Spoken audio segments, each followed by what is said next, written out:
Well, are you all ready for a powerhouse of happy? I hope you're all ready. You're all seated ready.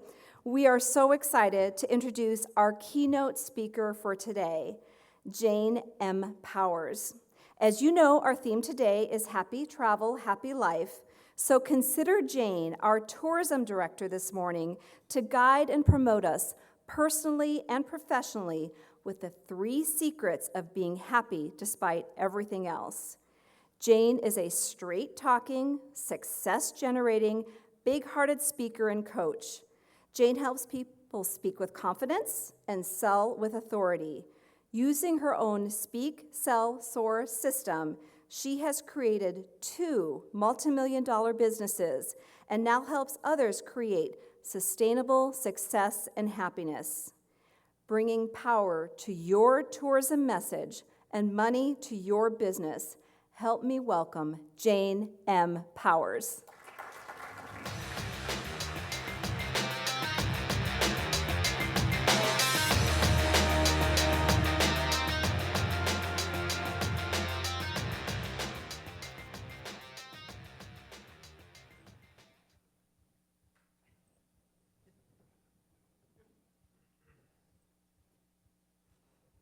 Seven seconds. 7 seconds, your mind has made 1,000 computations about me. Am I a friend or a foe? Do I have authority? Am I from your industry? How do I relate? Am I trustworthy? Am I going to be entertaining enough? 1,000 computations in 7 seconds. NYU did a study and determined that we make 11 major decisions about one another in 7 seconds. Now, we don't consciously go, okay, wonder what she's going to be like. I saw her with her little scarf on. I'm not sure if I like that match, but, we'll see how she does. And I noticed on her website she does not work in our industry. So I'm not sure if she has authority in the business. Anybody think that? Anybody question that? I had a couple of people come up to me this morning and go, how do you relate? So your mind did that in 7 seconds without you having to do that. What that is, it's unconscious, automatic brain patterns. Anybody aware of what your brain patterns are? Anybody aware you have brain patterns? We might like to do some testing and make sure that there is generating some electroactivity, right? So let me help you. What this is, it's called coding. Coding is when you determine if I am part of your tribe. Your mind automatically does that. We want sameness, right? You see a fun crowd, you're like, I'm fun. I'm going to go with that crowd. You see very intellectual conversation going on. You say, I am smart. I'm going to that crowd. But we don't do it consciously. So coding is for sameness. So I'm going to help you code me a little bit. I'm going to tell you a little bit about myself. As Lorraine, my dear friend, said, I am Jane Powers. I'm not just Jane Powers. I'm Jane M. Powers. Who doesn't dig that name? That's a tall order to live up to. So let me tell you a little bit about myself. My career started in the prison. I usually get nervous giggles at that point. From there, I moved into the drug and alcohol treatment centers. I know, I was on a mission, I was misguided. No, I actually could go home every single day. From there, I worked in the community. I worked with delinquents. I worked with everyone no one wanted to work with. And then I started to specialize in working with communities. I was in a nonprofit. I worked in a township. I worked with the city. I worked in the government agencies. And what I did was I started to do prevention work and leadership work.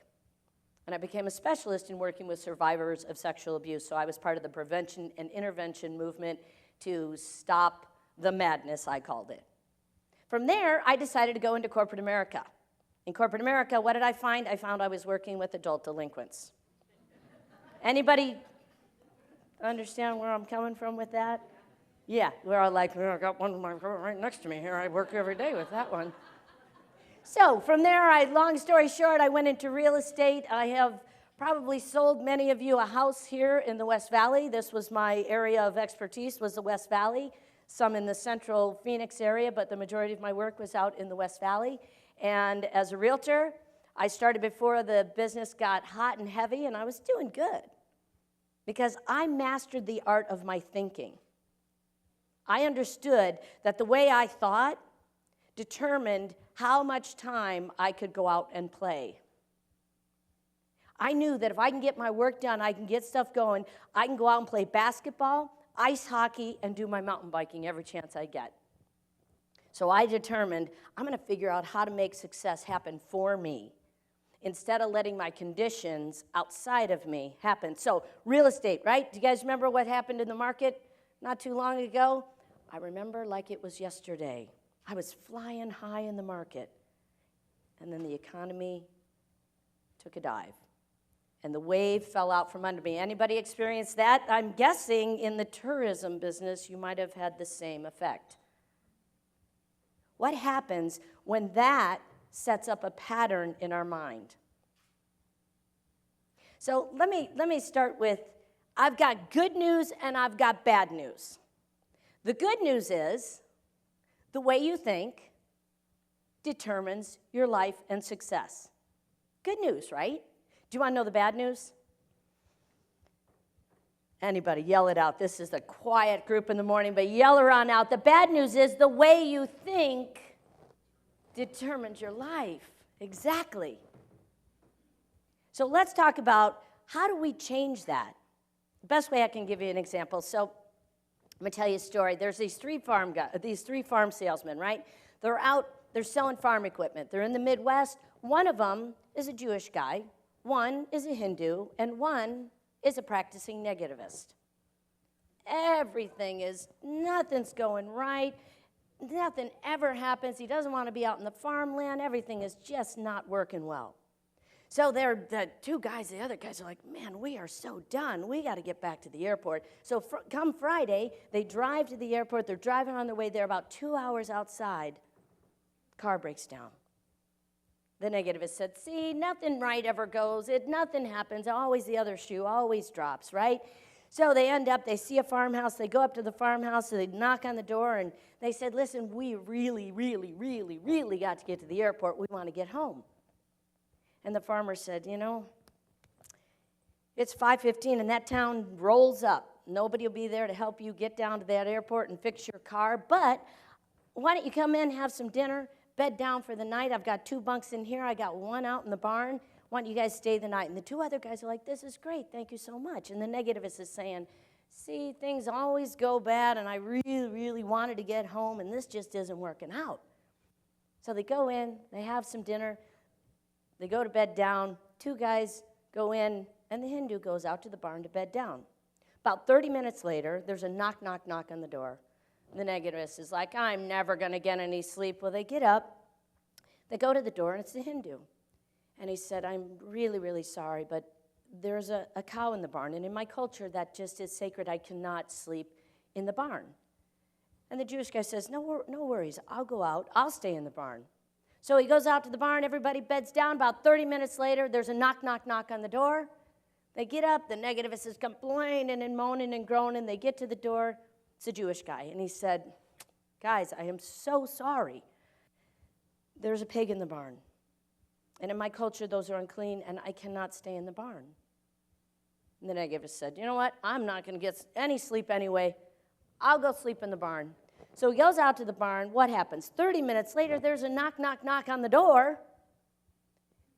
It's the cow and the pig. How many of you know a practicing negativist? And do not be shy. Do not be shy. You do not have to point, right? How many of you yourself have been a practicing negativist? Come on, now this is where I know we're lying, right? You think, how are we going to get people to the West Valley if it weren't for the big events we have coming up, which I need to have a conversation with whoever's running the big events. Hook me up, right? I already talked to Leo. Where's Leo? Where's my new BFF, Leo? He's like, Jane, I can totally hook you up with Coyotes tickets. I'm holding you to that. You saw that, right? We got it on camera. Everybody hears it. I was telling him, I said, I've skated that ice. I played ice hockey, and played a little game on that, and I'll tell you, I got to the end of score, and I'm like, that is some big ice. If anybody hasn't been on there, that is bigger ice than I'm used to. So what happens when you want, desire, need to be successful in your business, but nobody else is cooperating? Right? Is everybody working hard to get your fair share of the pie? I hope so, because that's why we're here, to be successful. So what happens is, the way that I approach success is start with us, because it does all start with us. The way you think determines your results. So let me prove that to you. Everybody ready to hear that and prove that to you? And if that could be one of the secrets that changes your success, would that be okay with you? That'd be all right. All right, for 5 people, that you are on board. Excellent. I love when I get a whole crew on board. All right, so let me tell you, I jotted down some things, because what happens is we have a conscious mind. Everybody know what's a conscious mind? Conscious mind, what we see, taste, touch, feel, hear, all our senses take in stimuli. Oh my God, the news, tourism is down, this is up, everything the news is determining what you think, right? You see a broadcast and it says, I can't remember the gal's name, she's missing, and you go, oh no.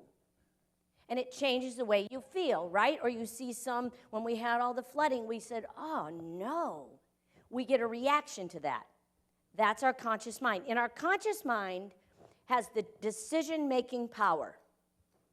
It has the freedom to reject or accept ideas. It's pretty simple. We see something, we determine, yes, I like it, no, I don't. Easy enough? Now we have the subconscious mind. The subconscious mind, you're going to learn to love and hate. Let me tell you why. The subconscious mind has no other job but to do what you ask it to do. That's it. No other job. You give an idea, it's done. It's like the captain of the vessel. You give a command, it takes it, it runs that ship along. So here, let me give you some examples of the subconscious mind. The subconscious mind. So I grew up youngest of 7, and what I knew in my family, and I jotted some of them down, what I knew in my family, I grew up knowing money doesn't grow on trees, right? When it rains, it pours on a wing and a prayer. Don't count your chickens.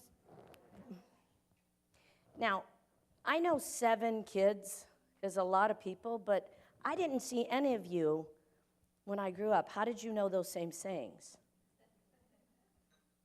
Because we all have heard those things.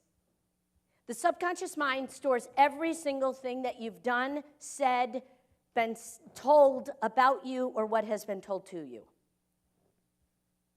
Now that might scare some of you, because you think, man, I'll never be able to wipe that out of my mind. So let me give you an example of how the subconscious mind works. Because as you move into your day and you say, I gotta get more people. I've got to get more programs. I've got to get more funding. I've got to get more partners. I need more support. When we come from that place, the subconscious mind goes, ah. So let me give you a better example. And promise me, do not fall asleep when I tell you, close your eyes. Nobody, if I hear snoring. Neva, how we doing? We keeping you up over here? All right, my volunteer said, no, if you keep me awake in the morning, we're doing pretty good. So I'm working hard up here. All right, so everybody, close your eyes. You're out working in the yard. Or you're watching somebody work in the yard for you. And it's warm. It's getting real warm, and you get a little sweaty. So you're thinking, I got to go in and get something to drink. So you go inside, you take a lemon out of the refrigerator, and it's just beautiful. It's nice and ripe. It's just ready and raring to go. You put it on the cutting board. You take that knife. You slice right through that lemon. I mean, the juices are popping out of there. The seeds are tumbling to the cutting board. It is juicy and wonderful. You take that knife and you cut a wedge from that lemon. And you pick up that lemon and you put it right in your mouth.